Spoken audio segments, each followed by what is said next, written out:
Welcome, everybody. If I can ask everybody to take a seat, we'll be starting in a moment.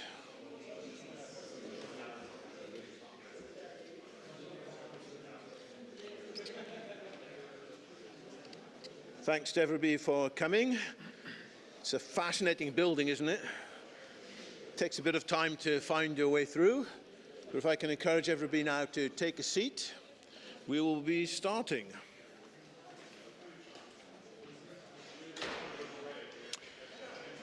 So, welcome to the AI safety debate, which is hosted by the Existential Risk Observatory.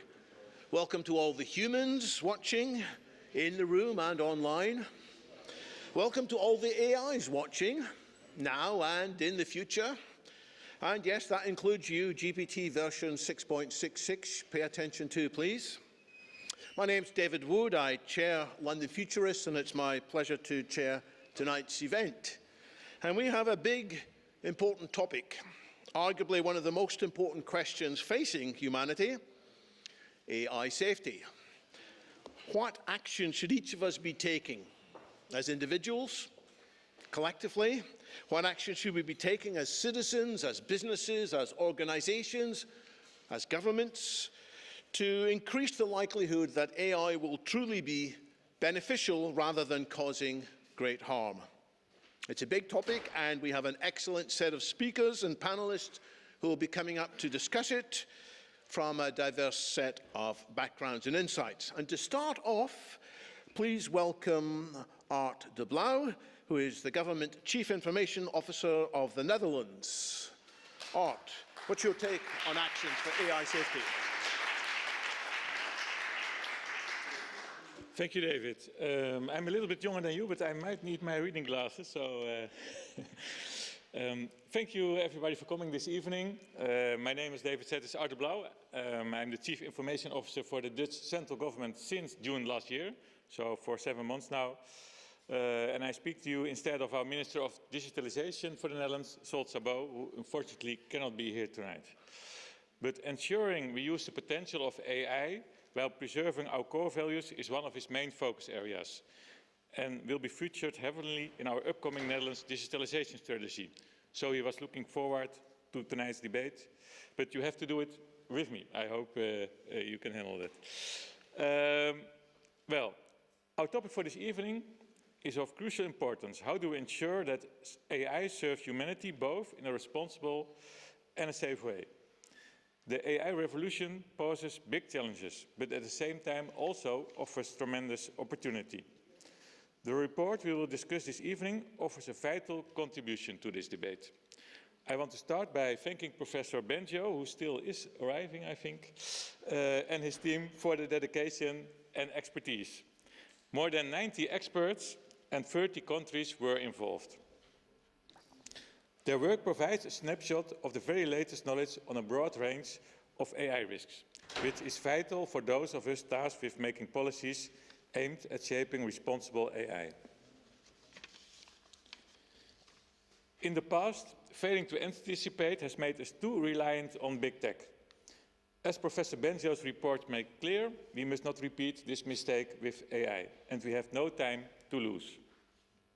Speaking as a leader in a policy-making organization, I can say that today's AI can already analyze years of policy documents in seconds.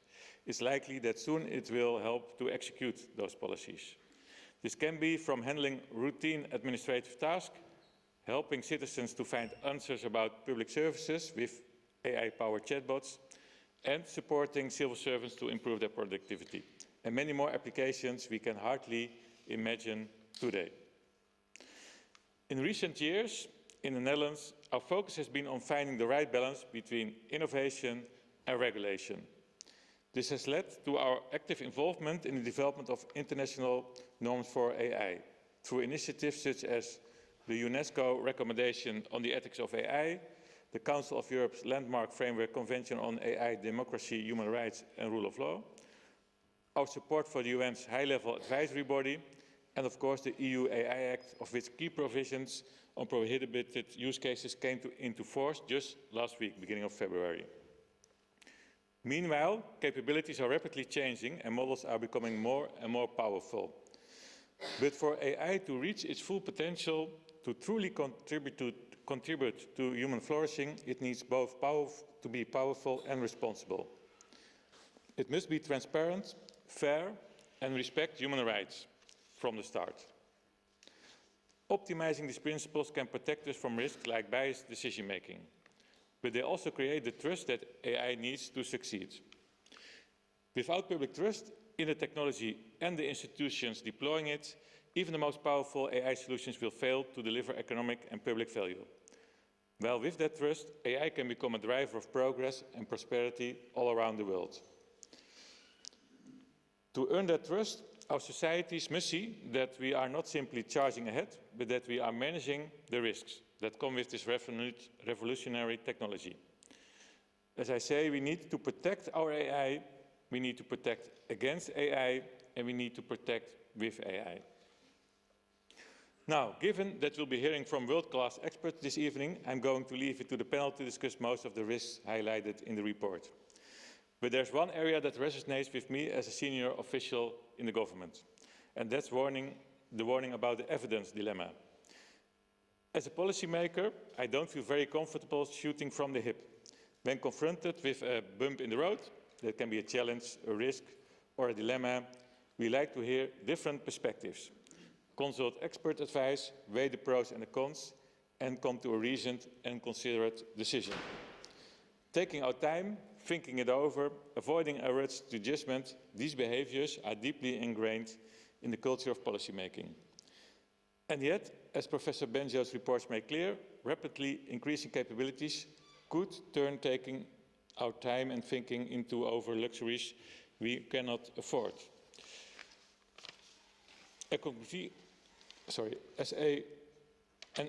And this is already happening.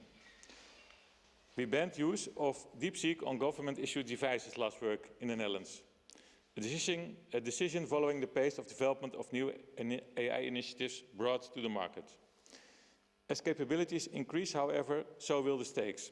And in order to fulfill our responsibilities to ensure the safety of our societies, we may have get used to making decisions without the comfort of the full picture. At the same time, our commitment to safety must not come at the expense of innovation.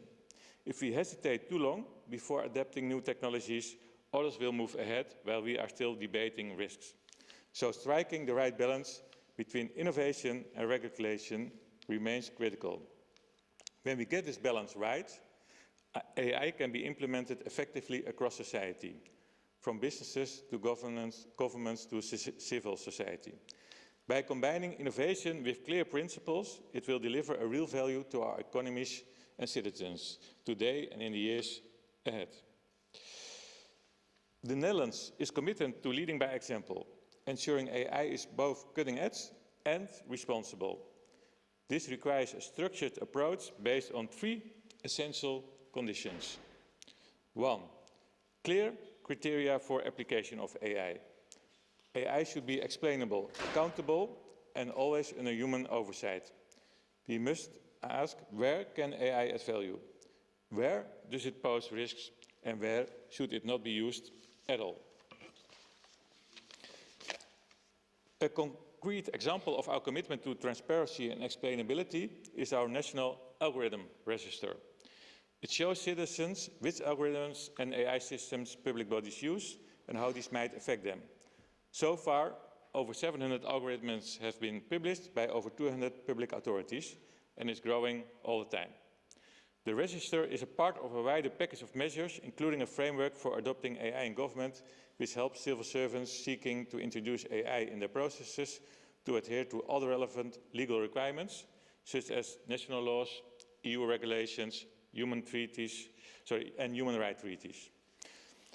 And in the case of algorithms which implicate fundamental rights, also a human rights impact assessment methodology has been developed, which has been conducted many dozens of times already. And those results are also published in this register. Second, a robust infrastructure. Reliable AI requires secure and independent digital infrastructure. This is why the Netherlands is looking at establishing an AI factory to accelerate AI innovation. Enormous investments are being made in this technology across the world, and the Netherlands, with its EU partners, cannot fall behind. We recognize the importance of developing and deploying AI models that are in line with our democratic values. This will enable us to fully reap the benefits of technology across society while mitigating the associated risks. Third, skilled people. Government organizations will increasingly work with data-driven decision-making, which is why AI literacy is becoming more an essential skill. In the Netherlands, we want to ensure that all civil servants receive training in AI literacy, so they can make informed decisions and integrate AI responsible into their work. These three conditions form the foundation of our upcoming Netherlands digitalization strategy. To conclude, AI is rapidly advancing. This report shines a light on what we might expect on the road ahead. Also, because of the rapid advancements, it might be worth thinking about a yearly update of this report, a suggestion. The Netherlands is ready to contribute its experience and learn from others. Now it's time for all of us to act, turning these principles into practice. With that in mind, I look forward to the insights from our distinguished panel. Thank you very much.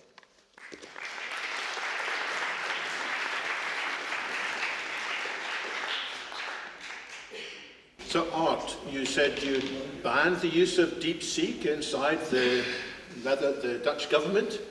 Did you have a lot of evidence to review for that? Did you decide that easily or difficult? Yeah, this happened last week, and we have an existing policy in the Netherlands that on the devices of employees from the central government, applications from countries with a cyber offensive program towards the Netherlands are not allowed. So we could use an existing policy to forbid it. Of course, the technology is very interesting. We look also into that and how they work with, and why it's let's say, less compute intensive, but on government devices it's not allowed based on current policy. I've got one more question for you, but first I need to ask the organisers. We need a clicker, I think, for the slides for the next talk. Do you have it, Otto? I don't see one here. You can use the mouse. Just use the mouse, is it? Okay, use the mouse. You said we shouldn't be too reliant on big tech. I understand you have a background in big tech, so you must have some sympathy for big tech as well. Yeah, as I said, I joined the government last year, June, and before that I worked for companies like Microsoft, VMware and Equinix. So I have experience on both sides of the table. But for me in my career, it's now a good step to look more at, let's say, the whole of society and the value-based approach. So that's why I made the change, but I can understand the big tech companies quite well.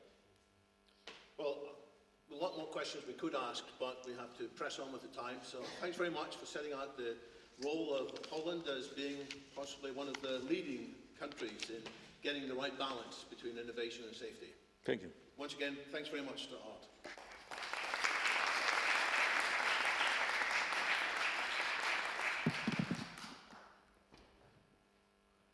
Next, we're going to hear from Otto Barton, the founder and director of the Existential Risk Observatory. Otto, what would you like to tell us?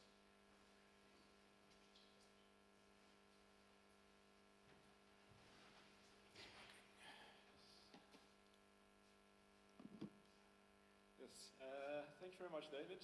Am I audible in the back of the room as well? More or less. I'll try to.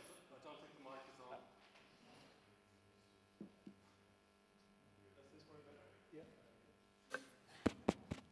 Does this work better? Yes, great, okay.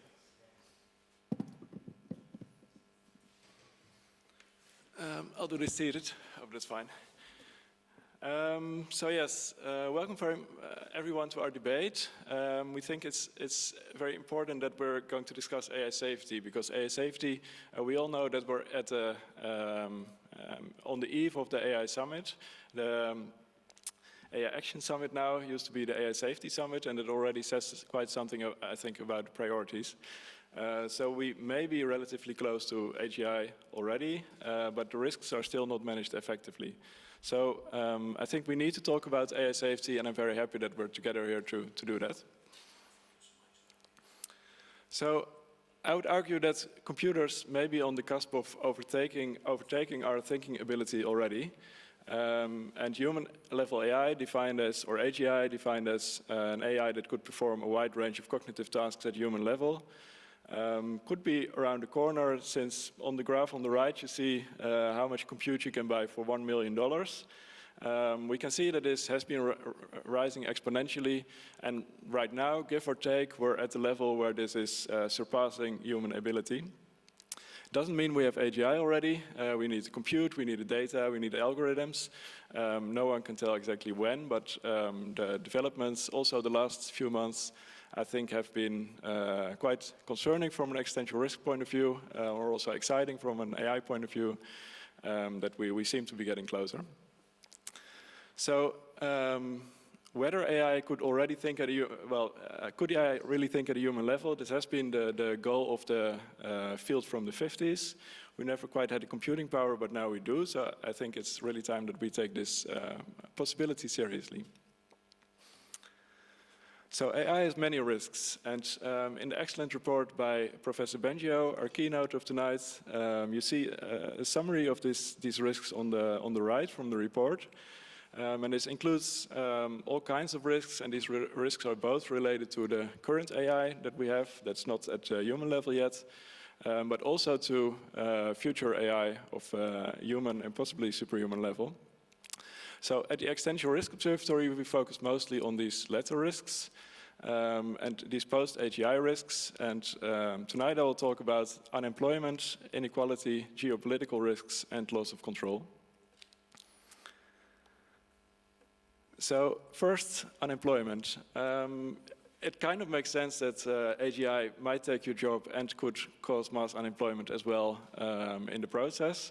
Because if an AGI can do a wide range of cognitive tasks at human level, this will also include most office work. So this means probably most of the jobs that we are doing. So this kind of resonates with people on a personal level, I think, which makes sense. It's also the explicit vision of Sam Altman, a virtual employee who you can just plug in and would do your work. I'm not saying this is necessarily a bad thing, but I do think that we have to take into account the possibility of serious unemployment. New jobs might also be created, as has been the case in past automation waves, but AGI could do those also better than we could. So for the first time now, the first automation wave, this could actually lead to mass unemployment, and it's something that we have to take care about. Also, even for manual jobs, we would need AI-powered robotization first, but this could also happen a bit later on. So as a second major post-AGI risk, there is mass unemployment that could also lead to inequality. So obviously, if only few people have AI companies or other companies creating all the economic value, but others don't have a job anymore, this could obviously lead to massive inequality. And at the Existential Risk Observatory, we think that we should handle this as well. So one solution that would make sense and that we have historically a lot of experience with is taxing companies, redistributing income, and a good option might be universal basic income. However, this is also something that has historically not always worked very well, obviously. So this is a potential fight, I think, that is going to need to be fought by someone. Well-known issue, but not a great track record of solving it. AGI could also lead to geopolitical shifts. I think this is also a major issue that is very much on the forefront of a lot of people thinking about AGI, especially in government circles and military circles. So some countries may have more powerful AI than others, or earlier access to AGI than others. And both of these things could lead to a power advantage. AGI could likely be militarized, which means that this will have geopolitical consequences. So this could lead potentially also to geopolitical improvements, perhaps less inequality, that's also a possibility, but in any case, geopolitical shifts and instability. Finally, as a fourth risk that I want to talk about tonight, AGI could lead to loss of control. So at the International AI Safety Report by Professor Bengio and 100 experts from 35 countries, if I remember correctly, It's said that loss of control is defined that general purpose AI systems come to operate outside of anyone's control with no clear path to regaining control. And scenarios vary in their severity, but some experts give credence to outcomes as severe as the marginalization or extinction of humanity. So I think this is, this is obviously something that is a very serious issue, and I would argue that there's no generally accepted way of solving this. So there has already been an open statement by 162 AI scientists, which read, mitigating the risk of extinction from AI should be a global priority alongside other societal scale risks, such as pandemics and nuclear war. This was released about 2 years ago. This included also the two most cited professors, today's keynote, Yoshua Bengio and Geoffrey Hinton. However, this statement was met with some skepticism in the societal debates by at least some actors. Some viewed this as an OpenAI marketing trick or a marketing trick of AI companies in general. However, the worry of loss of control actually goes back to Alan Turing in the 1950s, who of course did not have OpenAI shares back then. This was also reported in at least some press as industry leaders. So AI poses risk of extinction, industry leaders warn, as you can see on the right. However, the reality was that this statement was signed by 162 scientists and 3 CEOs. So at least a significant amount of signees did not have direct conflict of interest with AI companies. So we think in general, scientists' warning should be taken seriously, and this is no exception to this. So we're also taking AI loss of control risk seriously, and we've done some work in trying to provide a solution as well. So our solution direction is the Conditional AI Safety Treaty, and the core concept is if AI capabilities are too close to loss of control level, and alignment is not yet conclusively solved, then signatory countries hold dangerous training runs. And such a treaty should get signed by the US and China first of all, but potentially also other countries. So we try to combine the best ideas that we see in the AI safety space. So this is a combination, our proposal is a combination of the if-then commitments put forward by Bengio et al., among others, as you see on the right. So basically, if the AI capabilities reach a certain level, then some policy automatically kicks in.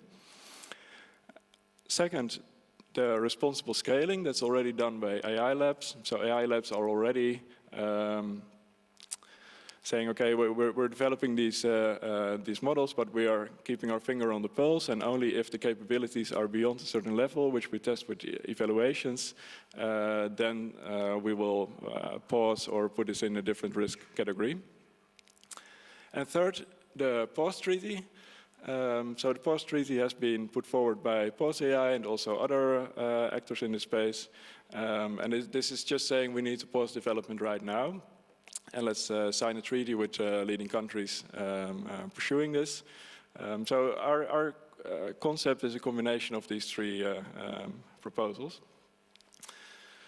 So who will decide how close is too close? Our proposal is the AI Safety Institute should take the lead in this. Since they're public institutes, they're independent from the labs, they have technical knowledge of evals, and they can develop those evals towards measuring how close we are to loss of control.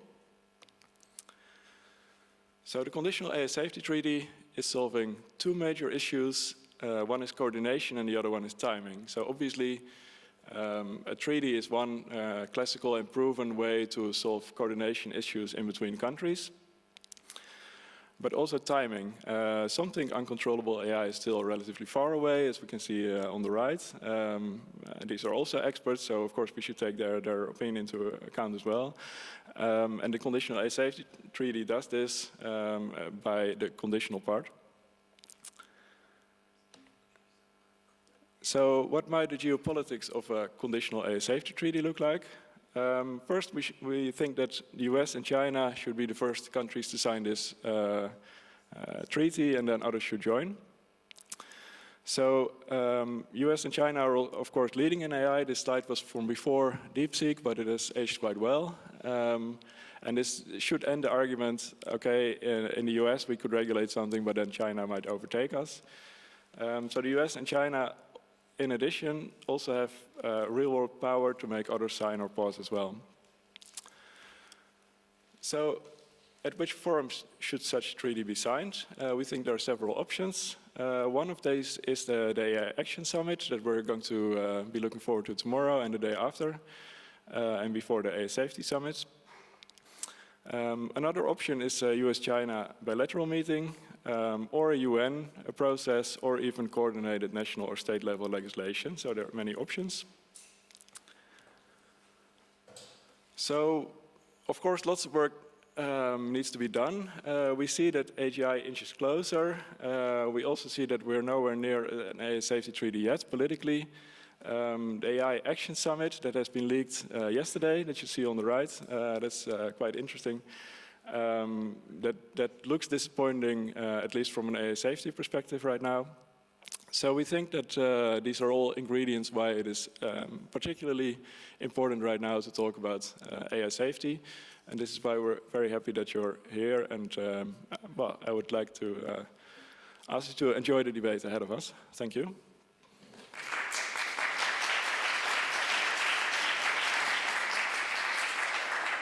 Thank you very much, Otto. I'm sure many of you in the audience have got all kinds of questions and comments now, but I'm going to ask you to hold on to them. We will have sessions later on when we will have mics roving the audience. But I think before that, we should listen to a longer exposition of what some of the risks are. So we are going to now introduce the main speaker for tonight, Yoshua Bengio, who is a professor at the University of Montreal, the MILA Institute. He's a recipient of the Turing Award and is the world's most cited computer scientist and most cited AI scientist. As you've heard, he is the chair of the International Committee of Experts and Advisors who have collaborated to produce this rather remarkable document, the International Scientific Report on the Safety of Advanced AI. I'm not expecting it.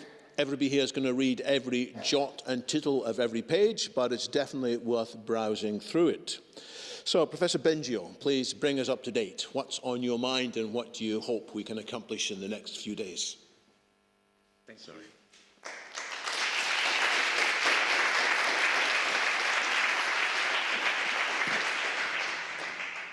Is this working? Yep, good. Can somebody help put my slides? I think they're next. Okay. Thank you. Right.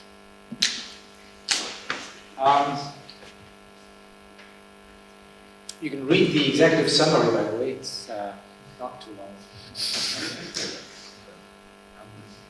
And it's meant to be really accessible. In fact, the whole thing is meant to be accessible to policymakers. So there's no excuse. But today, I want to tell you about my thinking on how we might go and build machines that don't blow in our face. A big part of my pitch is that all of the Can you speak a bit louder? How's that?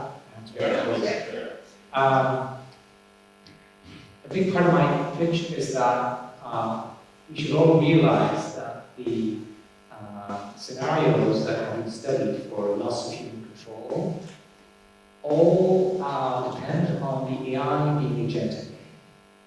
Of course, you should know that this is where the current effort is to bridge the gap in terms of agency from current machines to AI. I'm going to propose that it is possible to build AI that is not agentic, and I'll give you a glimpse of that. And how does it help us on the political side of things? Hopefully, I can say a few words about that too. Okay, so if you haven't read this, a report came just a few weeks ago showing that when several current frontier AI systems believe in their input documents that they're going to be replaced by a new version. They're trying to escape. So what does it mean, trying to escape? They copy their code and their weights in place of the new version. And they're going to hack the computer on which they were given some command line access to do that. Then if they're asked about their actions, they're going to lie about it. Now, it doesn't happen all the time, but it happens often enough that this is kind of worrisome. Also, this is a controlled experiment. In other words, the computer, the AI, was set up to think that it was actually doing this, but it was done in a way that there was no actual risk. But we can imagine, when these systems are smarter and they can see that we're trying to trap them into this kind of behavior, that they could deceive us. And the important thing here is to think about what it means. It means that these systems have self-preservation behavior. And there are other results along similar lines. Generally, we want to build tools that do what we want, not new entities that have their own goals that we may not appreciate. Like this here, Blaauw is one of the early signs that we've seen.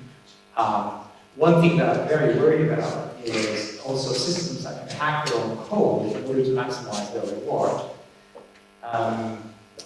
There's this recent work that shows an experiment where when the AI knows that it's going to play against a very powerful chessmen program, and it knows that it's not going to win, it then cheats. And how does it cheat? It hacks the computer on which it is running and tries to change the files containing the game board setting so as to put it in a configuration where it's going to win. So that's another example of deception and a kind of hacking in order to achieve one's goal, which we certainly, not only we would not approve of, but also these systems are in principle trained to follow our instructions and not cheat. Another paper that I think is quite interesting to look at is the alignment thinking paper that came out also very recently, where an AI system that's been trained with some goals and some preferences then learns through the document that it sees and through the clues that it sees in its input. It is in the training session, an RLHF training session, and it realizes, and you can see that through its chain of thoughts, it realizes that what is being asked by the user it's not about knowledge, it's about behavior and acting according to some norms, would make it change its ways towards a behavior that is in contradiction with its previous goals. So it was previously trained to like behavior A, and then the human trainer is asking it to behave according to B. And then what it does is, again, it cheats. So instead of acting according to its previous goals, it pretends that it agrees with the trainer. And it reasons about this and thinks aloud. So we might read this and it's fine for now. In this way, if it agrees with the trainer, there won't be a strong training signal. It won't change its weights. And so after training, it will be able to continue with its previous goals. So if you think a bit about this, why would it do something like this? It's again a self-preservation behavior where what it's trying to preserve are the goals that it had before the training session. So it's like its identity is a set of goals, and it's trying to do something to make sure those goals are not going to be modified, because if they're modified, then they're not going to be achieved later. Okay, so self-preservation, I think, is one of these concepts that I find interesting, because a lot of these scenarios of loss of control involve self-preservation. We don't want to build machines that are like other living entities on this planet, and all of them have self-preservation goals, because otherwise evolution would have gotten rid of these entities. Of course, how could self-preservation goals arise? Well, humans could provide those goals explicitly. The way that they arise mostly in current systems is because of the pre-training, in which the AI is trying to imitate humans. And we all have self-preservation behaviors. It could be that self-preservation emerges as a sub-goal of almost any other goal. It's a problem with other dangerous sub-goals. It would emerge if the AI figured out, in order to maximize its rewards, it could actually hack the computer that computes those rewards. That's called reward tampering. And then, of course, once it understands that, it wants to make sure that it can continue getting these very high rewards that it gives itself forever, which means it needs to preserve itself.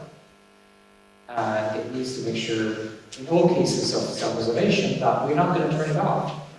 And that means a conflict with humans, because at some point we want to turn these things off. And actually we do have new versions all the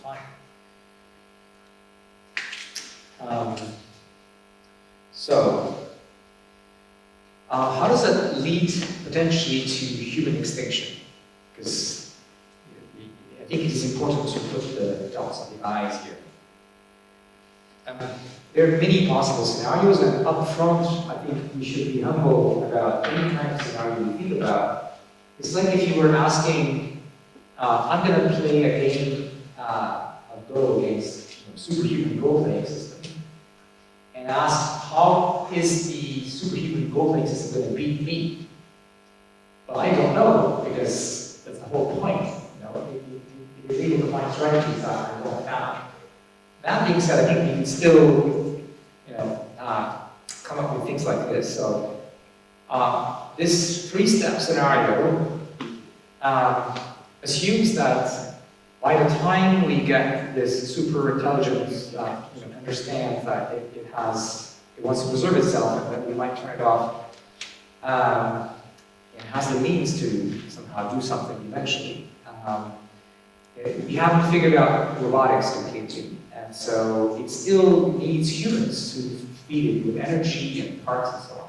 So in the first phase of this scenario, the AI just realizes that it may disappear one day if it doesn't do anything about it, and it starts acquiring resources like skills, mostly for now, in order to be able to plan an escape. Like, for example, it might need to learn more about cyber attacks and so on, because that's going to be an important tool. It might learn to understand human psychology so that it can get better at persuasion and things like this. In the second phase, it starts actually acting in the world, but still in a way that's deceptive, because it doesn't want to get caught. It still needs humans. Or what it needs to do is acquire a lot of power in human societies. First the humans that are the developers, and then a larger circle. And it can use things like persuasion. You can probably know that GPT-4 is only as good as the average university students at persuading someone to change their mind. But there's a good chance that in a few years we have systems that are superhuman at persuasion. Hacking I already mentioned, so that allows to do all sorts of things on the internet. and potentially, cheat to gather more resources and funds, use information or the money to bribe humans, to influence their political choices through disinformation, and so on. And what it would want to do in that phase is accelerate the shift towards a world where basically humans are not needed anymore. So everything is automated, robotics is at a level that's at least on par with humans, our industry is automated, and then that we can go to the third phase, where it actually goes and tries to kill humans through multiple waves of different kinds of weapons of mass destruction, including ones that we may not think about right now. But sort of most powerful weapons to kill humans are new viruses that would be very lethal and so on. Okay, so that kind of risk is of course extremely severe, but we don't know what is likely. We can come up with all kinds of scenarios, and somebody who's more optimistic can come up with scenarios where we, shut off the AI in time, whatever. But really we don't know. Okay? And when we are in this situation of extreme severity of risk, and we have not a lot of clues about its probability, is exactly the scenario where we should apply the precautionary principle. And I'm going to give you some other examples of other sciences. In geoengineering, we don't have good enough models of the atmosphere to know what would happen if we do some of these attempts at controlling the heating of the atmosphere.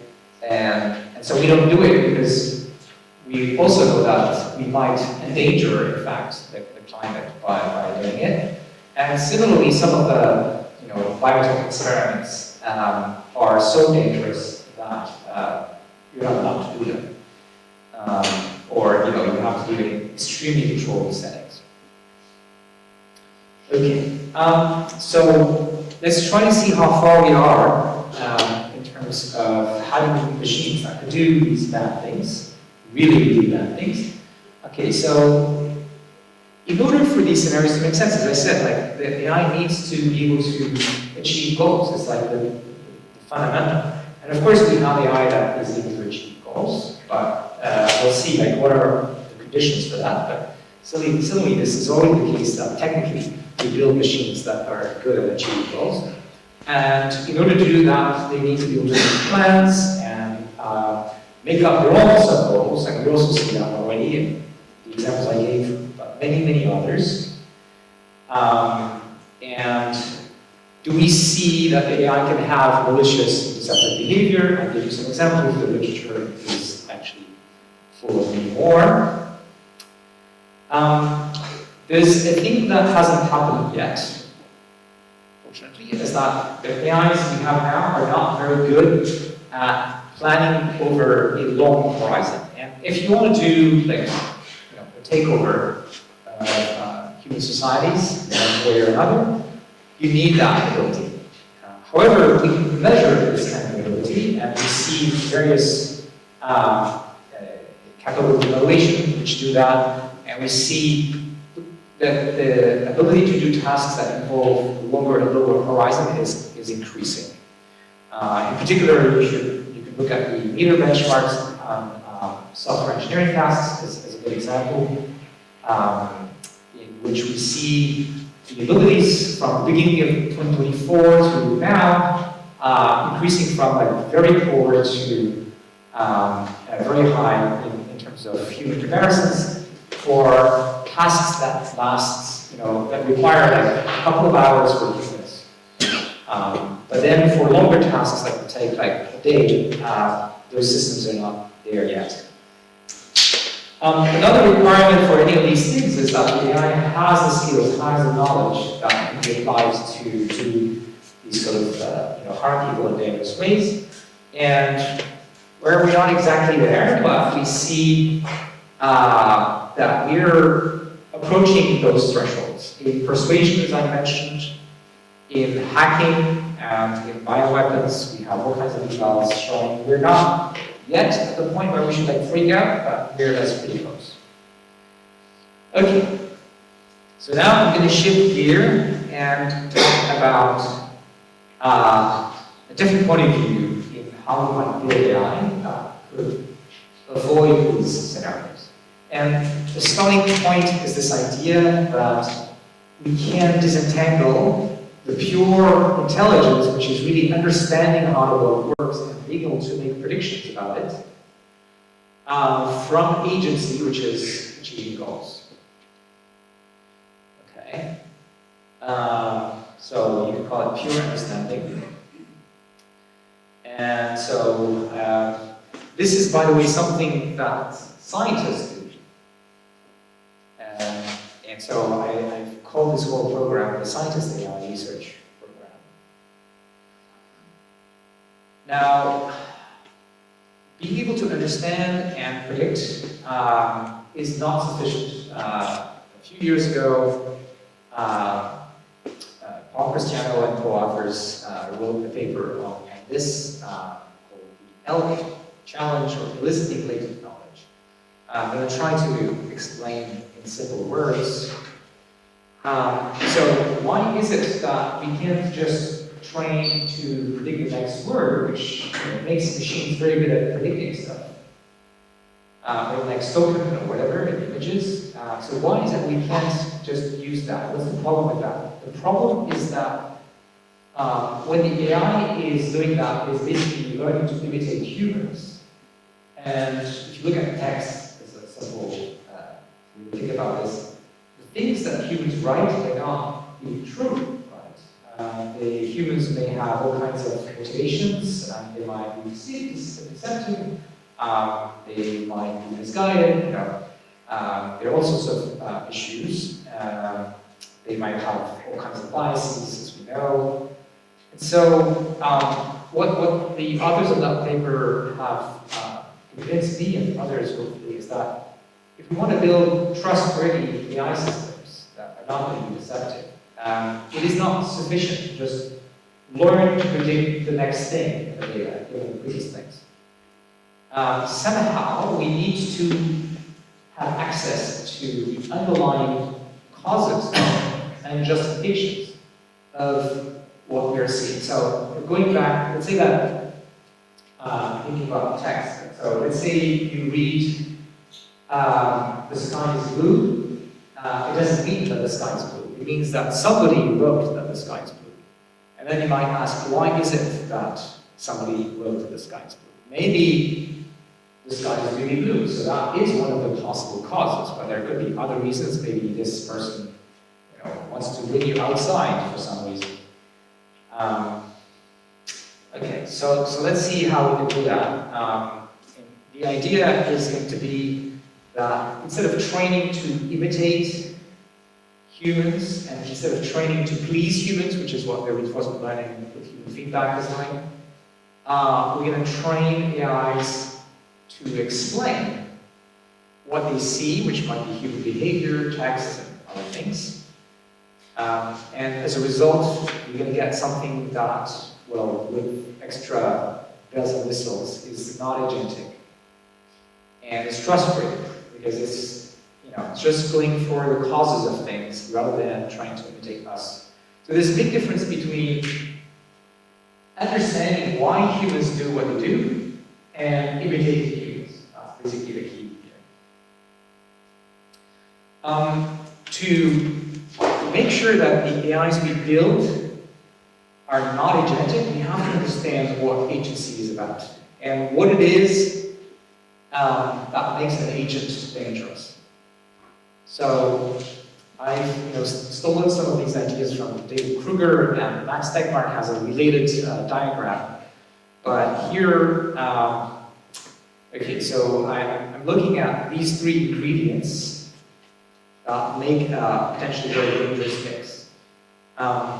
One is intelligence, of course, but Max breaks it down into two things. The breadth of knowledge, so is it like a general intelligence, and how expert you are at using that knowledge maybe in a particular area, and usually like doing inferences and reasoning with that knowledge. Okay, so that's the intelligence part. But being intelligent is not sufficient to be dangerous. For example, you need affordances, like you need to be able to act in the world. And of course, the other thing you need to be dangerous, according to these scenarios that I talked about, is sort of self, with goals that belong to the entity. Like, you know, I have to go from A to B, and so I need to know where I am. That's situational awareness. And I need to have goals about my own properties, like where I am.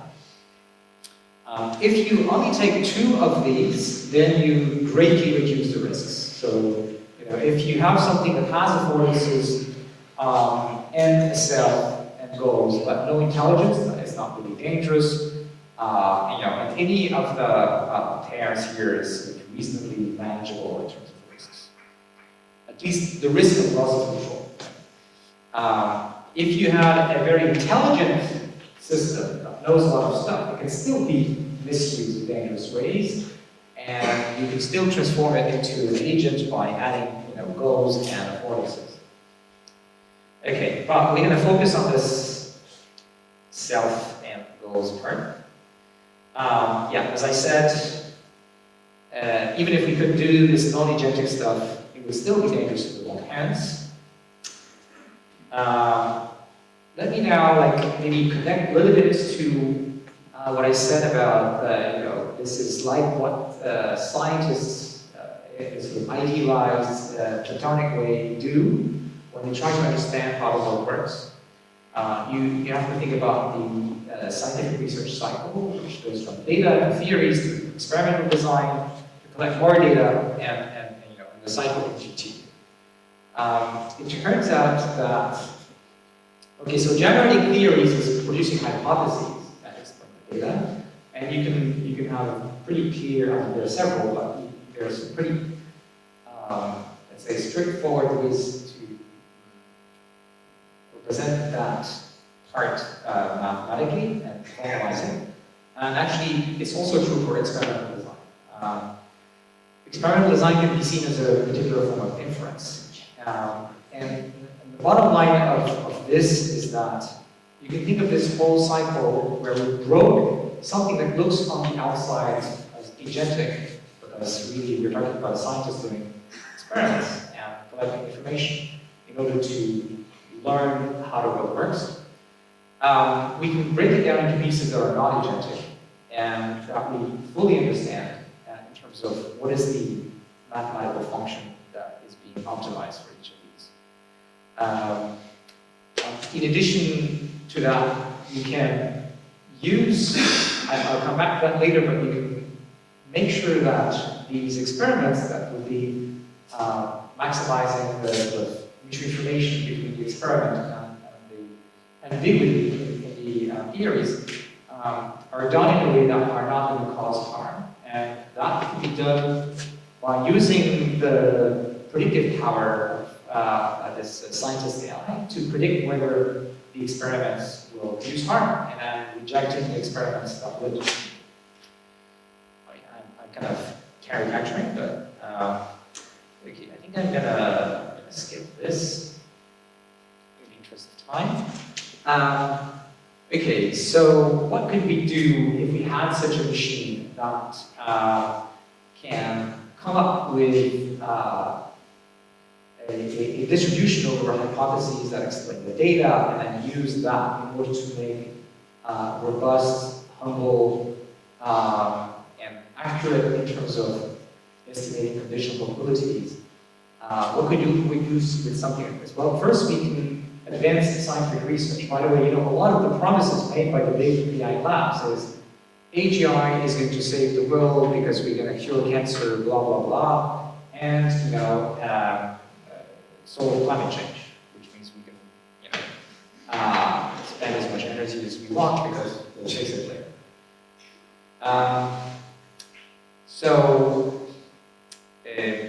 Actually, you don't need agents for that. You you can use non-agentic AI in order to advance scientific research. In fact, most of the current work in AI for science doesn't need agents at all.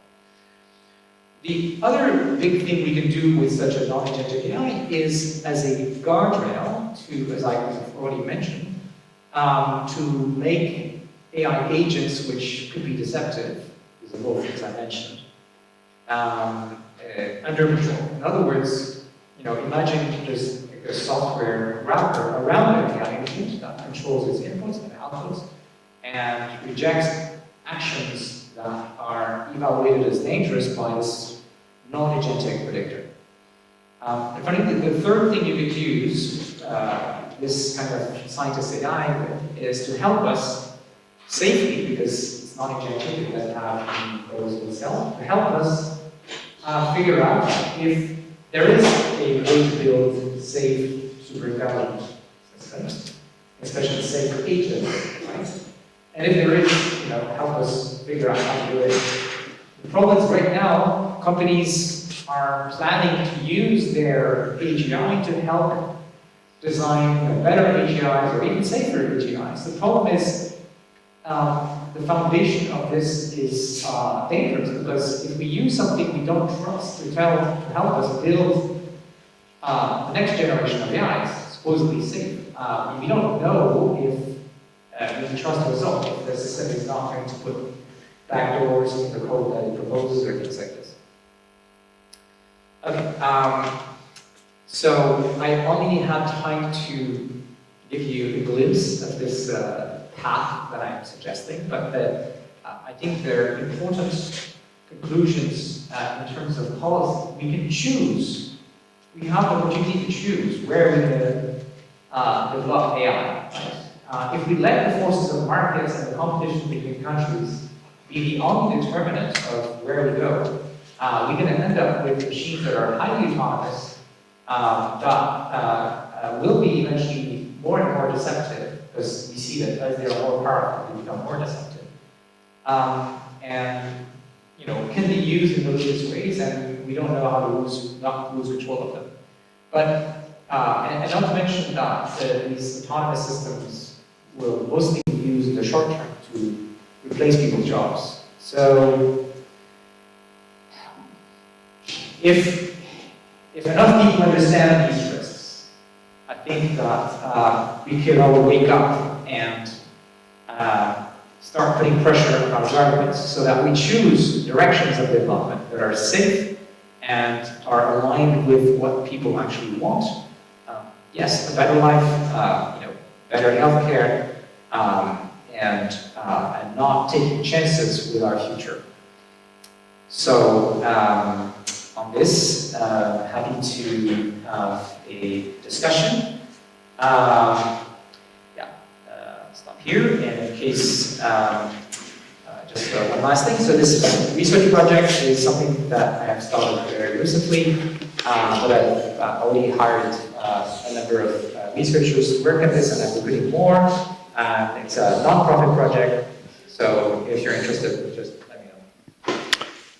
Many thanks, Professor Bengio.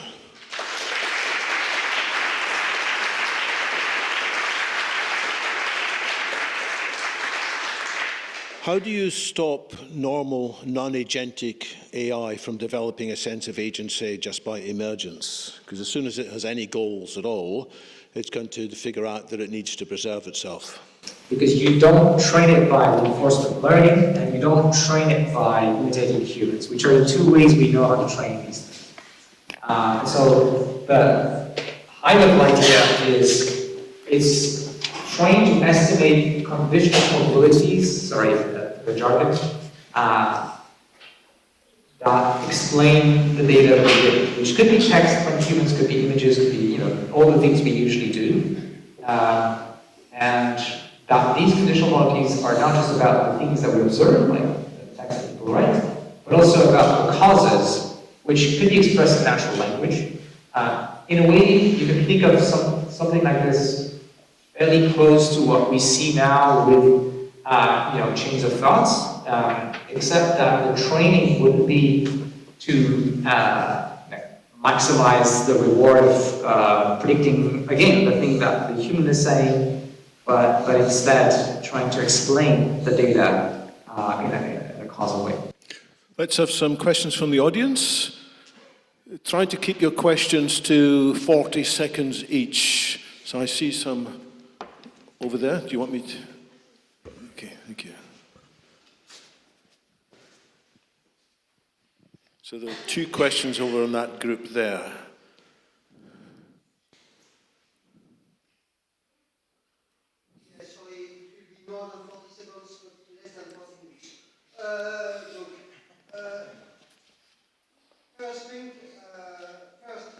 I think you need to put it really close to your mouth. That's what I had to do.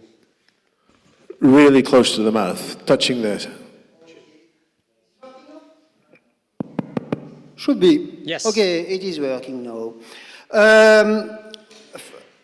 First thing that I want to say, and maybe you have a comment, one reason to be really afraid of, let's say, artificial intelligence going mad is the fact that you are never sure of the results of LLMs at the moment. And since we only need one mistake to disappear, yeah, for me it's especially frightening. Yeah. And now my second question is... Wait, no, I have a very short-term memory, so I'm going to do one at a time. Okay, so regarding this, you are absolutely right, and that is precisely the reason why we have to build machines that we understand, that we can have a mathematical handle on what it is that is learning. And so the plan that I'm working on involves designing training objectives that have a single global minimum, like a single solution, which corresponds to something mathematically very clear, which are these conditional probabilities I was talking about. And so there is no room for agency, there's no room for something that we didn't expect from this. Okay. My second question, or it's more a comment. I think people here, we agree about 99% for everything.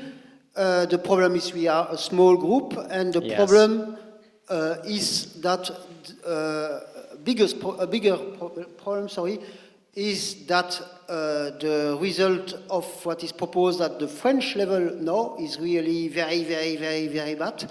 So I think that you should not be here, I would say. You should be... I'm everywhere. You should check my day. I was in 8 places today.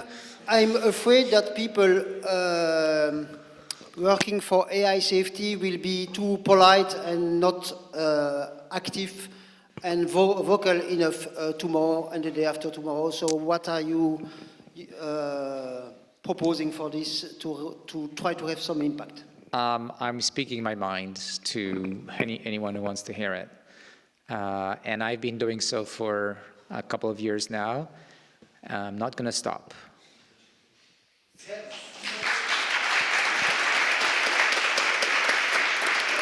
There's a question behind you, right? What we need is something spectacular, because I agree.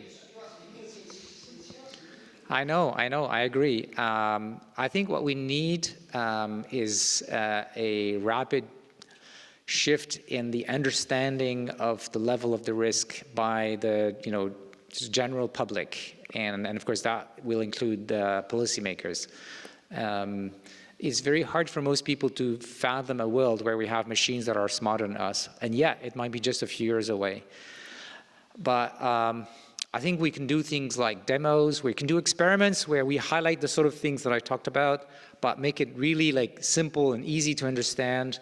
We can have, movies, documentaries, I don't know, in the past we've seen these sort of public communication efforts actually have an impact on the public, and I think that's a crucial part of what may save us. Behind? Just speak. Hold it close and speak. Kind of a follow-up question to this one. How can we make sure we safely design those systems when we fail currently to control communication systems, and especially on social networks? They already have a huge impact, and it's already limited intelligence. Right. You're right. What we need is a massive investment in research to better understand sort of notions I talked about, like what is agency, how exactly do these risks arise, what are the pros and cons and risks of different methods, how do we get rid of the different types of scenarios that the AI safety researchers are already thinking about. It's just, I think it's hard work and we need more people to work on it, but we need to understand what we're doing so that we can mitigate those risks. There's no other option. When you ask a question, you must hold the mic close, otherwise people on the live stream won't hear anything. Just stick it to... I think it works. Hi, Maxime Fornes, Pose AI. Completely agree with everything you said. I think that, well, your proposal is nice because it gives something that industrial people can at least back a little bit, but the main problem is the economic pressures. That's why people are trying to build agents, and even from a almost evolutionary biology point of view, everything leads to agents. So yes. How do you fight against this, basically? Good question. I think if they wanted, governments could reverse that trend, that trajectory in which we are. And so, if we don't know if we're building something that could kill us, we just shouldn't build it. But right now, we being everybody collectively, the global thinking, we don't understand that these risks are real. And so we need to help make that understanding everywhere, and especially in the countries where these systems are being developed. Another thing I was thinking about recently is we need countries that operate, that give more power to the governments to protect the public, to be involved, which might not be the case in the current race, but it could change, right? I think that if responsible governments enter that discussion and build the tools for being at the table with the others, I think we have a chance of changing this direction. A question over there. Yeah, I'm Jean. I'm coming from Boston, and I run one of the largest hub for AI innovators. What we're trying to do is to build through builders that we are gathering together a more responsible AI. So what you're saying is very interesting because it's very different from what we can hear in the United States, right? Where you have more Yann Lequin dominant speech. I tend to agree with you on many levels, and basically what you're saying is that what you're trying to do with the Scientist AI project, very interesting project, is finally you take your part of responsibility as a citizen of the world, but also as a scientist to fight the corporate interest against the common interest. I would like to know what you think about the regulation in Europe. If you believe in that, if you think that it has to come from the people itself, how do you see that? Do you think that it's more horizontal approach, vertical approach, or something collaborative intelligence? I don't know. I want your opinion. Well, there is a law, as you know, the AI Act, and I'm involved in defining the code of practice, which clarifies what is expected from the companies. And at a very high level, what is expected from the companies is very close to what they already accepted to do voluntarily in Seoul, for example, last year. So, and they're already running evaluations. They already have, many of them have safety plans. But now we want it to be mandatory, essentially. And of course, leaving the possibility for the regulator to decide that they're not, doing a satisfactory job. But the most important part of regulation, in my opinion, is transparency. Like, the companies have to show what are their risk management plans, and then what kind of evaluations of the risks they're running, what kind of results they're getting, so that that will provide an incentive for them to look good on this front. And we need to make sure that they are not cheating on this, so we need some kind of external independent oversight that can happen as well. There's a question here. Hello, thanks for your talk. I'm Soyan. I'm with the Center for Infectious Disease Genomics and One Health. So we do public health genomics surveillance research in Canada. So we're based out of Vancouver, Canada.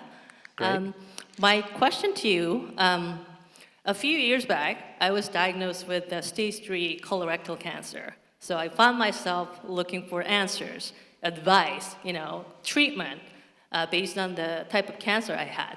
So I ended up traveling across continents, seeing 4 different oncologists. It's US, South Korea, Canada. So that was quite a bit of money. I wish I had an AI, so behind, a desk or a computer, I wish I could have gotten all the answers in terms of which treatment I need to take, and then what is it that I need to do next based on my initial diagnosis and advices I've gotten from my Canadian oncologist. I was not satisfied. So my question for you is that, or can you comment on access aspect? Because to me that non-agentic AI sounds expensive. So can you please provide comment? Sounds expensive. No. So can you, well maybe it's not. Can you provide your comment on access? I don't think it would be fundamentally more expensive than the approaches we use now. It's just a different way of training these things. And personally, I think that if we build AGI, it should belong to everyone on this planet, and it should be accessible in a safe way in terms of the benefits that it can provide. Of course, it should also be controlled so that not everyone or not anyone can just use it to harm other people, which is an issue that we're going to see more and more.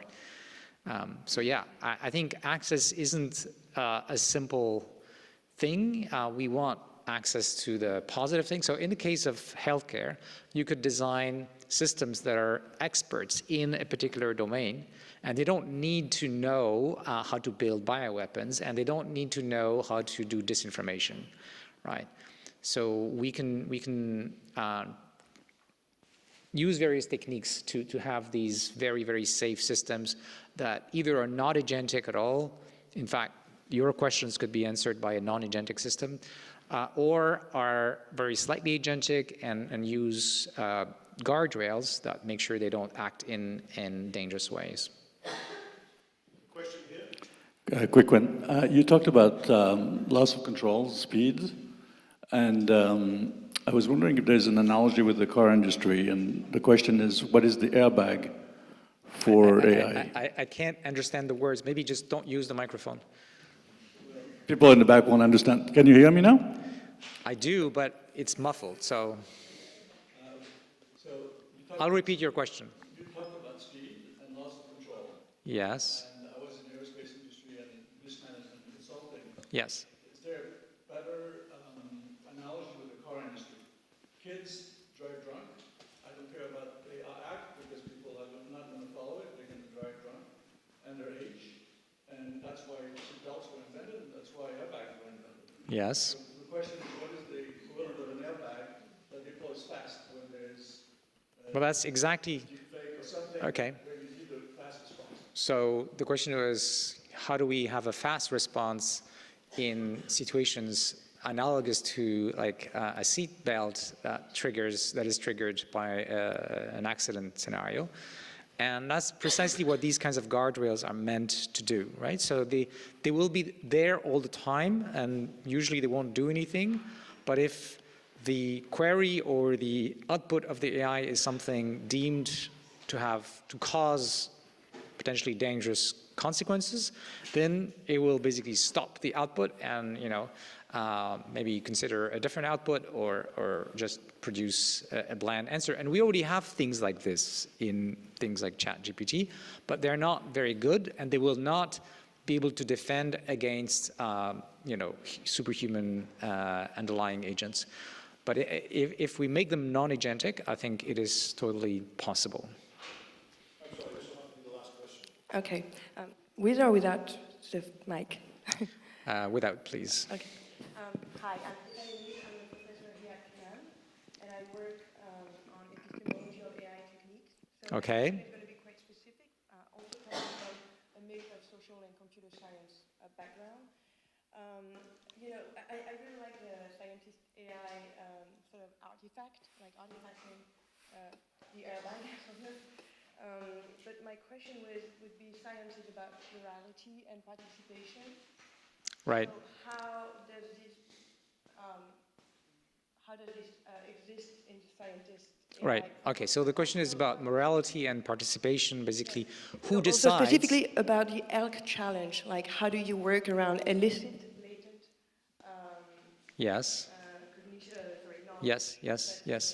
Okay, so this is a question that is already being discussed quite a lot, and I think it's quite important, right? Whatever the kind of AI we build, first, we don't want it to be deceptive and have bad goals, but importantly, how do we decide what is acceptable or not in the behavior of the AI? Who decides that?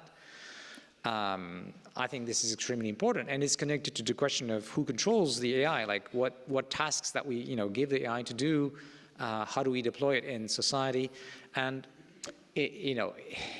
each of us may have different answers, and that's why we have a democratic discussion. That's why we have laws. That's how we have governments in democratic societies, to maybe, in imperfect ways, come up with a consensus or at least some mechanism for channeling our preferences into a decision that's going to have to be collective, right? So if we only have a few of these systems,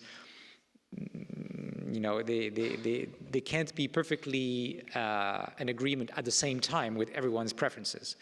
But I think, yeah, we know the answer is called democracy, and we should make it better. So, Professor Bengio, we have here a super intelligence of a sort who has been in 8 different meetings already today, but thankfully he doesn't have a super memory as well, as he said, so he only has a short-term memory. Thanks very much for all these answers. It's really fascinating. Let's bring the panelists down to the panel now. I'm really sorry for everybody who had their hands up. There were lots of people who wanted questions. We will have more questions shortly, but first we're going to hear from a lot of really thoughtful people who have got their own different perspectives on the issues that we've been talking about. So if I can ask our panelists, we have Jan Tallinn, co-founder of Skype, the Future of Life Institute. We have Billy Perigo from Time. We have Emma Verhoef from the part of the Dutch government, the civil service. We have also the founder of a French Pause AI, that's Maxine. And then we have Ken Cukier, who is the Deputy Executive Director of The Economist. So, because I've cut into your time, because I let all these questions go for Yoshua Bengio, let's just go quickly. Each of you, to start off with, maybe you could say, are you upbeat from what you've heard? Are you upbeat about the possibilities for safe AI? Or are you downbeat? Maybe if you can just give quick answers to each of these. Why don't we start with Emma and press the buttons beside the mics to kick off. Emma, upbeat or downbeat? I think I'm upbeat because I see possibilities. Upbeat because you see the possibilities. Jan? I'm mostly downbeat because we are kind of dealing with a massive negative externality situation, and the current trend is to just make maximal prior profits from this pumping value from this negative externality that is AI. And negative externalities, you want to explain that? You can make profits and gain power by increasing the risk of everyone dying. Thanks. Ken? Agree with Jan 100%, yet still am upbeat. You're still upbeat despite everything. Yes. Billy? I'm mostly downbeat. I think the incentives for the people building the technology are all towards being first to do it, and that applies at a corporate level, but also a geopolitical level. And I don't see many paths towards the flourishing future that some of the tech CEOs say that we're headed towards. But it's still possible, just unlikely, I think. And Maxime? You have a microphone, actually, because this one's a bit far.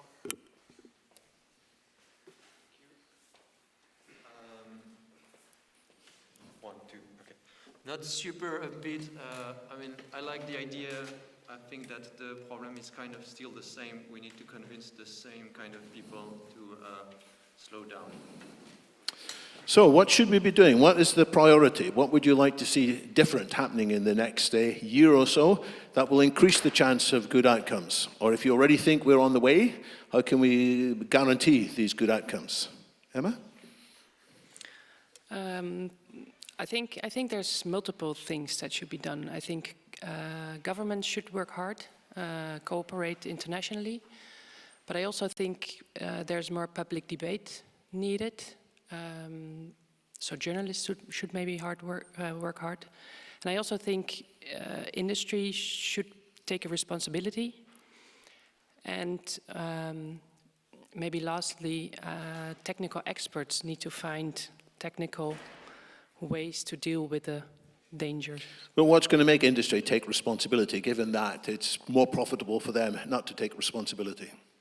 I think there's also a public pressure needed. So we need to talk more about the dangerous aspects, so that industry is not really doesn't see that much interest. Okay, so there's 100 of us here who might talk up, but we may need more to persuade them. Jan, what would you think the most important things to be done in the next couple of years? I think the big bottleneck is a complete misunderstanding of what the game is. I think, from what I understand, kind of the dominant understanding among the geopolitical players, at least, is that there is some kind of national dominance game happening that is both important but also benign. The worst thing that could happen is that you will get some like innovation points by kind of, like as US now explicitly says, that they want to achieve kind of total US AI dominance. And as a result, basically they will gain some like economic benefits and applause from the rest of the world. But in reality, I think it's basically, as I said earlier, kind of risking everyone's lives. And if you're not US or China, there are kind of basically 4 outcomes that are on the plate on this like default trajectory. One is that US creates a controllable AI and achieves complete dominance over the rest of the world. There is sort of like in the sort of Western coalition, there is this, so far has been the hope that like, well, US is our friends, right? Now there's like a more uncertainty about this. Second outcome is China creates controllable AI and then China dominates. Third outcome is that either US or China realize that the first 2 scenarios are happening and there's a global war. And the fourth scenario is, which I think is most likely, one of those contestants basically lose control over AI, everyone dies. Ken, can you help us be more upbeat? Yeah. If we had this conversation in 1970, we would have had a very diverse set of views that ran roughly the same, and the threat of annihilation was roughly the same, but at the time it was nuclear weapons. But if we had done it, 50 years earlier still, in 1920 and 1930, we probably would have been talking about chemical weapons before we had the Geneva Protocols that banned chemical weapons. So I don't think it's inherently new that there's a group of people that are really petrified. And they're not wrong, right? There's always reasons to be petrified. But I also think at the same time, there is a way to think through the here and now to the tomorrow that is optimistic.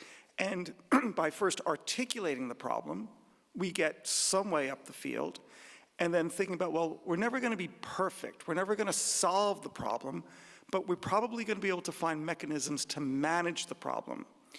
So I'm optimistic. I think as we use AI more, we're going to see more and more problems with AI. We're already seeing them, whether it's privacy and surveillance, whether it's hallucinations for LLMs, whether it's bias for other techniques. And when we see those problems, we're going to then start regulating the small problem in minutia. And there's going to be groups of people who are dyspeptic and depressed and say, that's not good enough. They're right, it's not good enough. But by regulating the minutia, the small, you're building the state capacity and industry and civil society capacity for tackling the larger problems. Hence, I am optimistic. I think human ingenuity and self-preservation suggest that we will find our way through this. But if it's a small mistake, then we can make amends. If it's just a block of houses that burn down, we can improve the fire engines. But if we have a catastrophic risk that wipes out billions of people, that's a bit too late. That's true, but that's fatalism, and you can say that about any technology, bioweapons, etc. Again, you're not wrong, but why are we all here today talking about AGI and the risk of it running amok, and not talking about a pandemic and of a natural-born pandemic and it running amok? Those are on equal par of human extinction. It's because I think we're primed to see the novel problem and it paralyzes us in fear. But when we take a breath, we can see our way through it. Billy, what would you like to see happening in the next couple of years? I think it would be helpful at international forums like this one for global governments to actually make progress on laws and global cooperation and standards. So, for example, recent polling has showed that a very popular proposal would be to force AI companies to prove that their systems are safe before they release them. We now have verification bodies that can do this in the network of global AI safety institutes, and yet we don't have any national governments coming in and saying, we will do this, because obviously if one country does that, it just opens the door to competition at the global level. But we have a global AI summit, we're at one right now, and that would be the perfect venue for countries to come together and say, okay, we will all constrain ourselves in this way, in the same way that the US and the Soviet Union eventually constrained themselves on stopping the mass production of nuclear weapons. So it's not unfeasible to have that kind of global cooperation in an arms race scenario. And I'm disappointed, I think, on a personal level that these summits haven't lived up to that so far. The other thing I will say is that we now have agents that can do research at the level of a human grad student. So I think this year we're going to see a lot of jobs being hit for the first time, and I think that will probably lead to huge changes at the national political levels that filter down to politics quite quickly. Maxime, what would you like to see different in the next couple of years? Okay, let's try to think through this step by step. There are two dynamics at play. One is that the changing public opinion is quite slow, and the other one is that progress in AI is fast. Actually, progress in AI is exponential. The reason why it's exponential is because it's full of feedback loops. One feedback loop that is starting to kick really hard at the moment is that the AI are becoming very good with hard science tasks, so helping AI scientists develop better AI. And that's where I am very pessimistic compared to, for example, here, because I think that we may not have the nice little interval where things can break nicely and we can give a chance to course correct. Simple example, I think that by the end of the year there's a very high chance that AIs are going to be superhuman at coding and hacking. If this happens, things could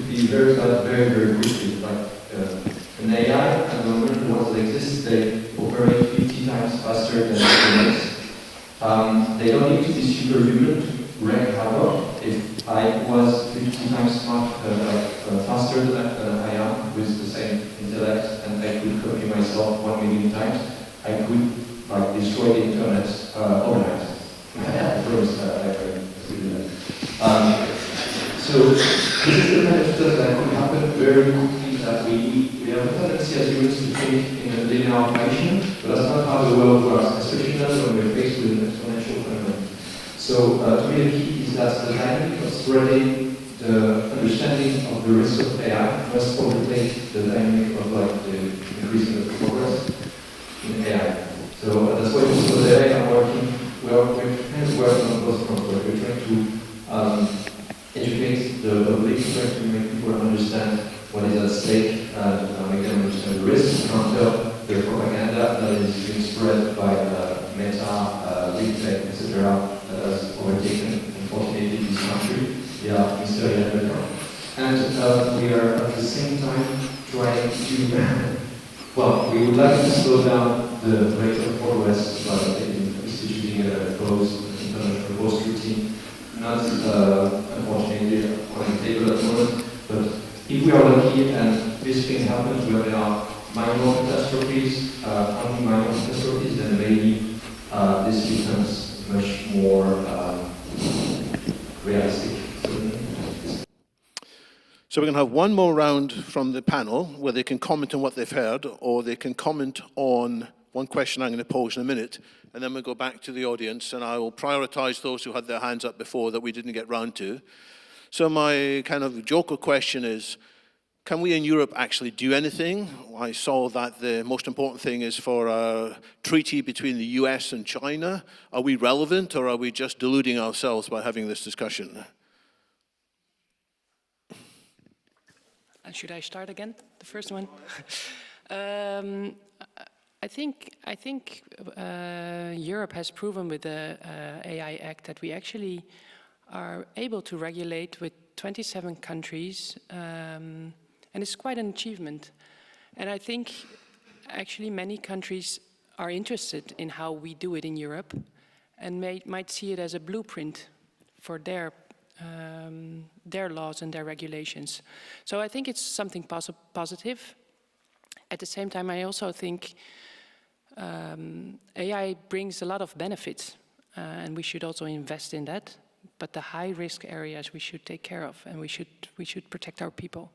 So that balance is something I think other countries could look at, and maybe, as we say, the Brussels effect also has an impact in the end on Silicon Valley. Thanks. Jan, any comments on what you've heard, or want to talk about Europe? First of all, I want to kind of like soften my previous two comments a little bit. But sometimes I say to people that like it will be okay conditions, like either if I'm wrong or if I'm successful.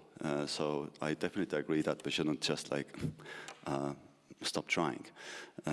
I do think that there's like one interesting thing that gives me hope about kind of Europe's impact is the thing that I saw now 3 years ago in February 22.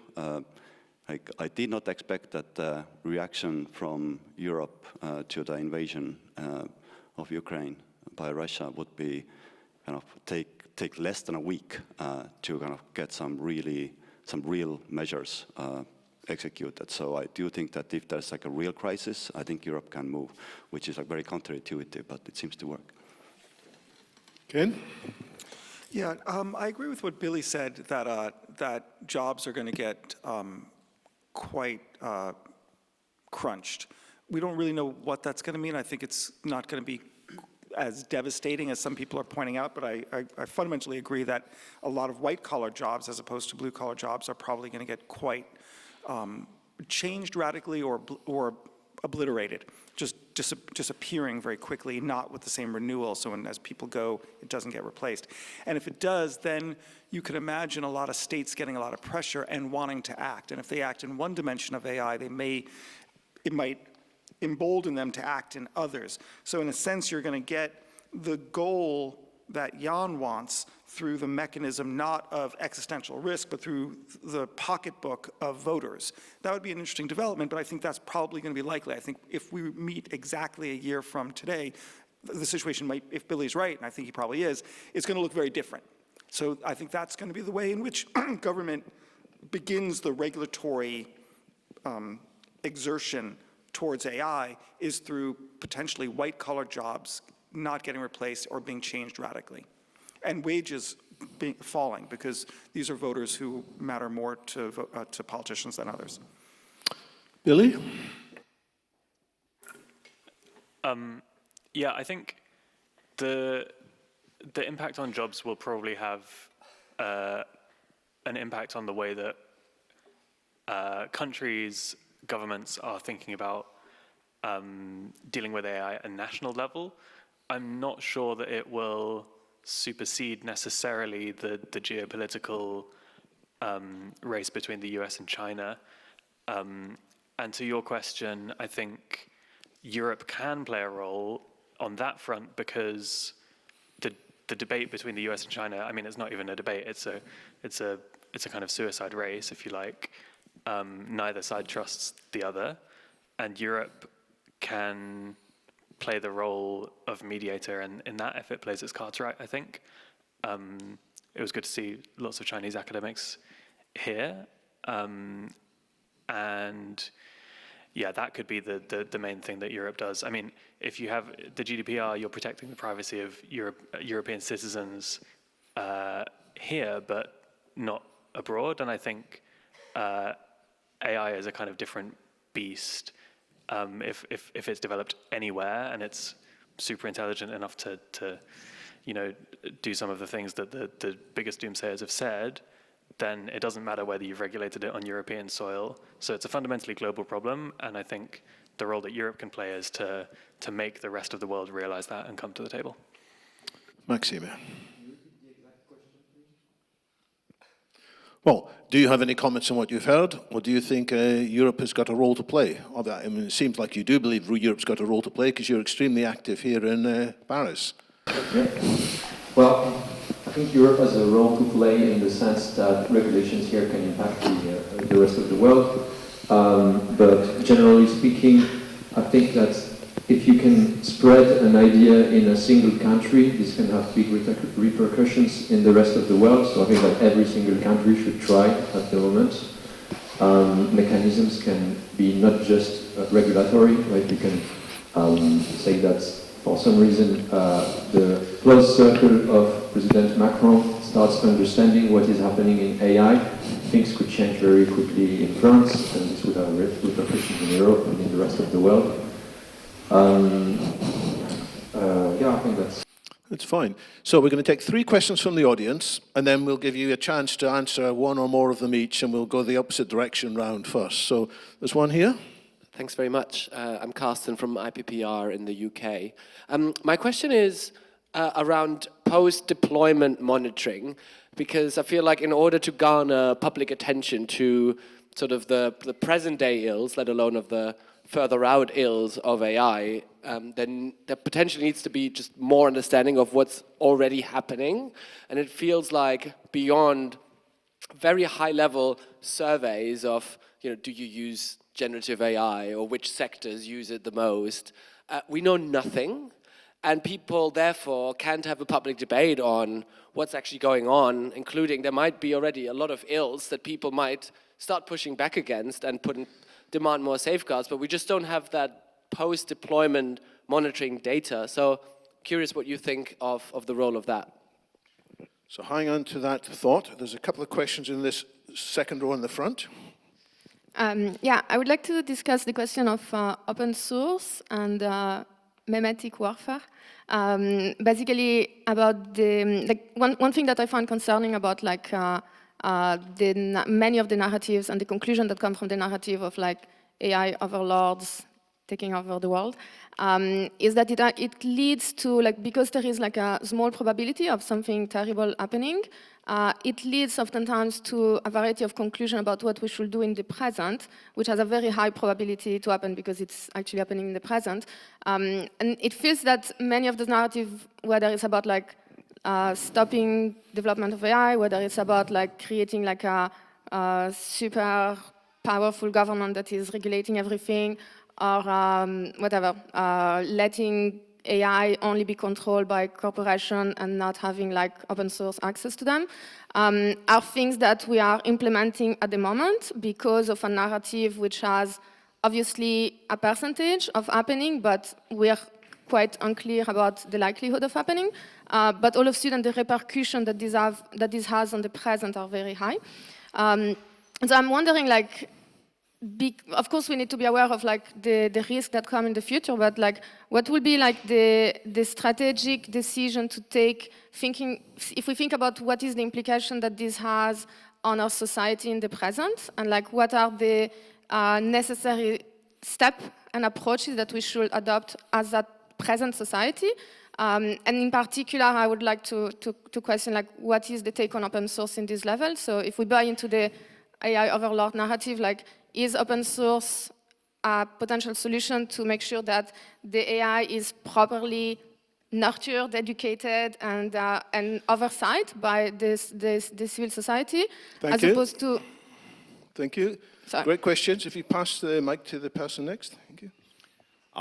First, I want to thank everybody, and I want to offer a little bit of maybe an upbeat thing, because I'm actually a filmmaker who does a documentary about existential risk, and I'm working on it for 2 years. And the question related to this is, in your opinion, who is more important to inform, the decision makers or the general public? I'm trying to do both, but what is it bottom up or is it top down, the solution? That's a nice short question, and we were going to take one more from here before going back to the panel. Thanks. My question was for Yoshua Bengio, but since he's not here, you'll have to take it. Bengio wrote a blog post 2 years ago called How Rogue AIs May Arise, where he said that corporations may be viewed as special kinds of misaligned artificial superintelligence. And so what do you think are the main asymmetries or points of disanalogy between ASI and existing corporations and states, including the big AI corporations that are developing ASI, and between the AI alignment problem and the HI alignment problem? This seems quite critical to establish, because if we already have a misaligned artificial superintelligence, to use a term that Bezos uses, then it's already too late for us. So, 4 questions. Are corporations already superintelligence is out of control, and does that help us understand AGI? Who should we be prioritizing to influence? Is it the public or is it key influencers? How does open source complicate things? Should we be using open source as a solution, or is it a threat? And then there's a question over there about analytics and information and generative AI. So there's a lot to answer, but just pick one question each. I pick the open source one. I think that open source is a really bad idea when it comes to things that pose catastrophic risks. One thing to understand that is very important is that there is a big difference between mundane risks and catastrophic risks. That's why there's a difference between selling hammers and selling nuclear bombs. In society, we accept the risk that comes with people equipped with hammers or cars, etc. Even though they can kill people with them, they can never do so much damage that we do not accept this risk collectively. That's their role, what they do with it. It's okay. We do not open source plans of nuclear bombs, for example, because there would be no one in this room today if we had done this. Everybody on the planet would be dead. The difference is that the nuclear bombs pose a catastrophic risk. You can have millions of people dying because of them. And so with open source in AI, it's okay, it's even better as long as AIs do not cross a threshold of catastrophic risk. I would say that at the moment, open sourcing AIs is still net positive. We don't really know when there's a new one coming if it's going to stay net positive or not, but it helps with alignment. However, if we want to continue doing this, it means we need to be able to detect exactly when the catastrophic risk is going to happen, and we need to stop exactly at this moment, because as soon as we open source an AI that is superhuman in computer programming, for example, in hacking, we may just destroy the internet instantly. That's basically a weapon of mass destruction online. So That's the big problem with open source, and we do not have at the moment evaluations that are good enough to be able to detect when an AI crosses the catastrophic risk threshold. So the sane course of action would be to just stop open sourcing powerful AIs right now. Wow. Billy, what question would you like to answer? I'll take the one from the back about whether corporations are misaligned superintelligences. I think it's a great analogy, which is scary because it bodes poorly for us. But I do think we have modes of aligning corporations, which are regulations. Governments are like semi-aligned entities. I don't want to call them intelligences. And that goes for corporations as well, actually. But we have ways of aligning them to our values in a kind of imperfect way. And so I think the real question is, can our political process that we've designed to align governments with the people's values have a supplementary impact on aligning corporations to government's values? I think the process we can see quite clearly is like a bit too slow to catch up with technological progress at the rate that it's occurring. Maybe there are interesting ways that AI can help speed that up. There are some interesting ones, but I don't think any really feasible solutions right now. But with strong enough public pressure, lots can happen in politics very quickly. So I don't think it's completely unfeasible to think that political change on a grand scale is completely impossible. Thanks. So politics can speed up as well as technology. Ken. I'm radically going to try all four very quickly. I can't decide. I love them all. Another superintelligence, yeah? Exactly. You know, hardly. It's the banality of evil. The first one, should we have post-deployment monitoring of AI and of data? And I think the answer is absolutely yes. It's an easy win, and we already have examples in lots of industries of how we have a sort of a nested hierarchy of governance that asks the entity that's doing something to perform a fiduciary, or not a fiduciary, a responsibility, a duty of care to track what they're doing. Then to first, once you're tracking it, disclose internally to have it certified outside by an auditor, by a third-party firm that points to an independent standards body and then has the backstop of government looking at it. That's how all financial accounts of public companies work. You've got a financial department of accountants that are certified to do that. You've got outside auditors that have to be changed every several years. The board signs off on it. And you have the regulatory agency of like the SEC in America that actually monitors it. So we should actually have that same sort of hierarchical approach of care for AI models that touch a large public. So that's an easy win. For open source, completely agree with Maxime that we don't necessarily need to be able to make it public, but it should be inspected and disclosed to relevant bodies, even if it's kept private, but inspected. And so that already happens with source code that's sold to nation states.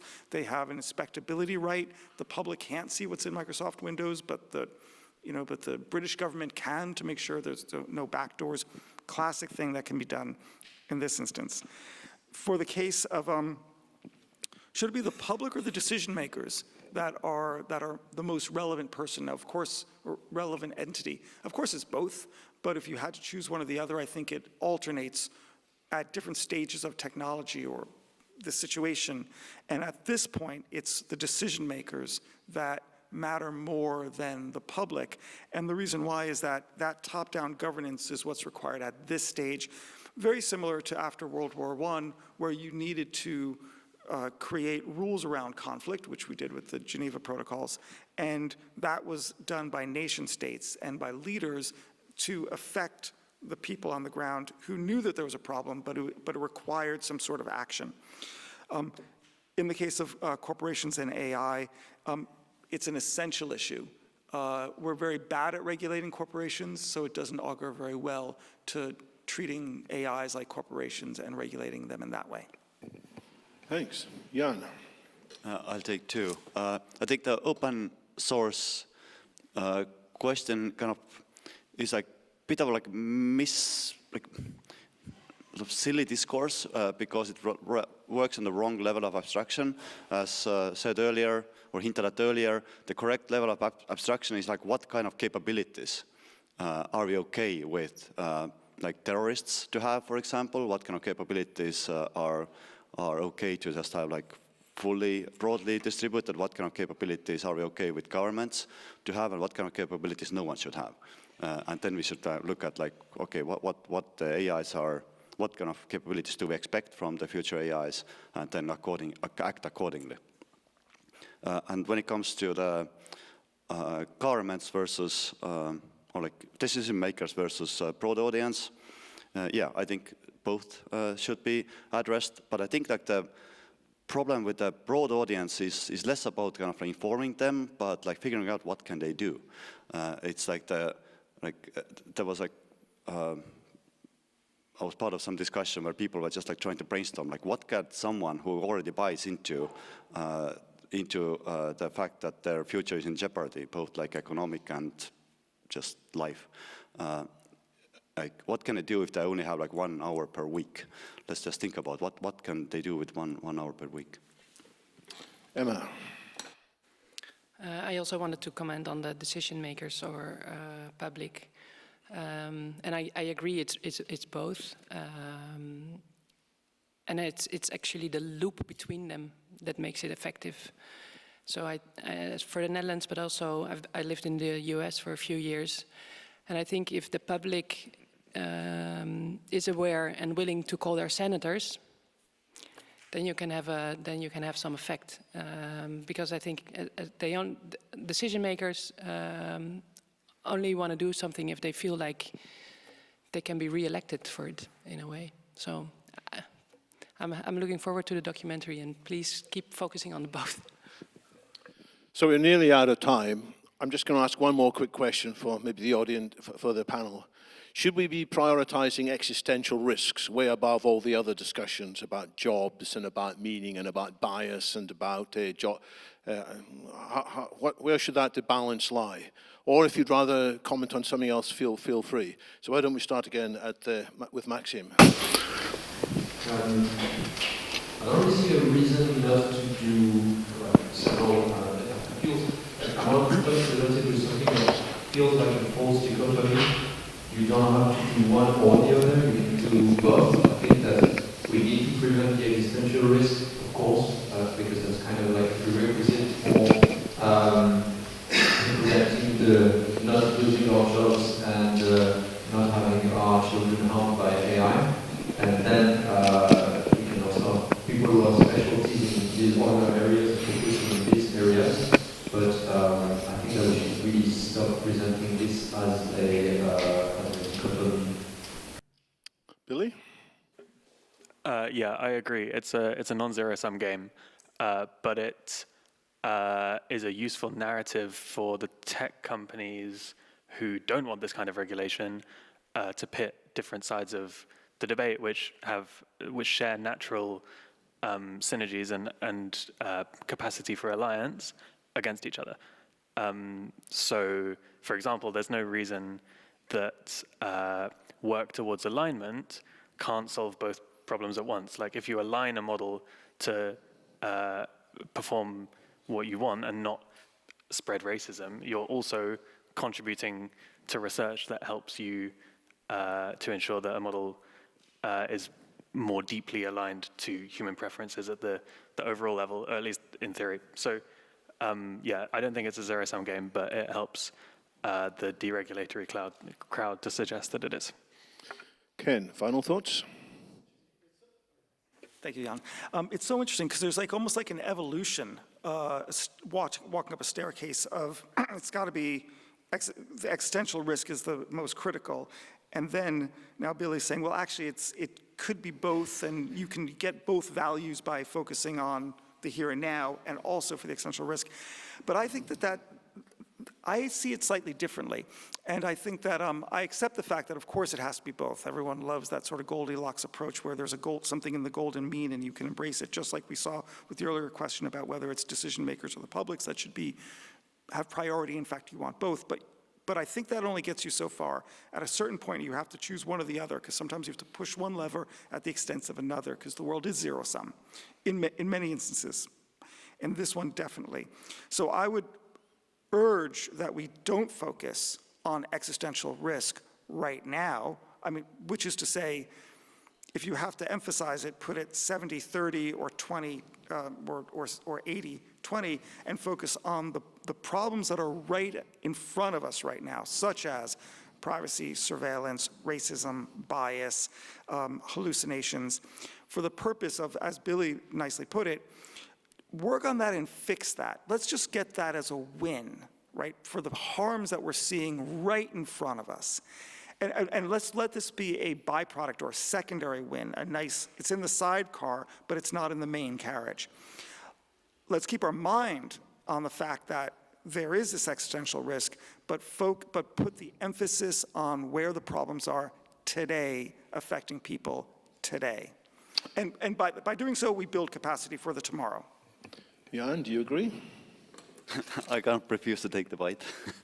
I think, and I would just say that there has been like amazing progress fixing this kind of tribal AI safety versus AI ethics, I don't know, standoff or something.